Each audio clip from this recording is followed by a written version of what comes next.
আসসালামু আলাইকুম। নতুন আরও একটি ভিডিওতে আপনাদের সবাইকে স্বাগতম। আজকে আমি শেয়ার করব শরীরের সমস্যার জন্য যে প্রধান খাবারগুলো আপনি খাবেন সেগুলো হলো নাম্বার ১, ত্বক উজ্জ্বল করতে আপনি প্রতিদিন টমেটো ও গাজর খেতে পারেন। নাম্বার ২, বাতের ব্যথা সারাতে আপনি প্রতিদিন কাঁচা হলুদের রস এবং দুধ মিশিয়ে খেতে পারেন। নাম্বার ৩, ক্লান্তি দূর করতে আপনি প্রতিদিন কলা ও বাদাম খেতে পারেন।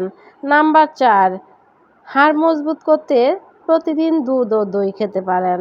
নাম্বার ৫, অতিরিক্ত ওজন কমানোর জন্য আপনি প্রতিদিন শসা ও গাজর খেতে পারেন। নাম্বার ৬, দৃষ্টিশক্তি বাড়াতে প্রতিদিন আপনি গাজর ও মাছের তেল খেতে পারেন।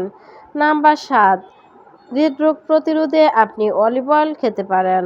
নাম্বার ৮, রক্তচাপ নিয়ন্ত্রণে আপনি প্রতিদিন রসুন ও কলা খেতে পারেন।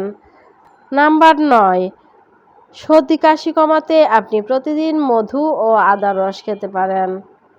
নাম্বার ১০, ইনসমনিয়ার সমস্যায় আপনি প্রতিদিন দুধ ও মধু খেতে পারেন।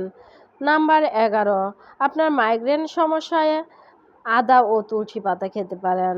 নাম্বার ১২, সাইনাসের সমস্যা হলে আপনি প্রতিদিন লেবু ও তুলসী পাতা খেতে পারেন। নাম্বার ১৩, লিভার পরিষ্কার করতে আপনি আমলকি ও পেঁপে খেতে পারেন। নাম্বার ১৪, জ্বর কমাতে আপনি পুদিনা পাতা ও আদা রস খেতে পারেন।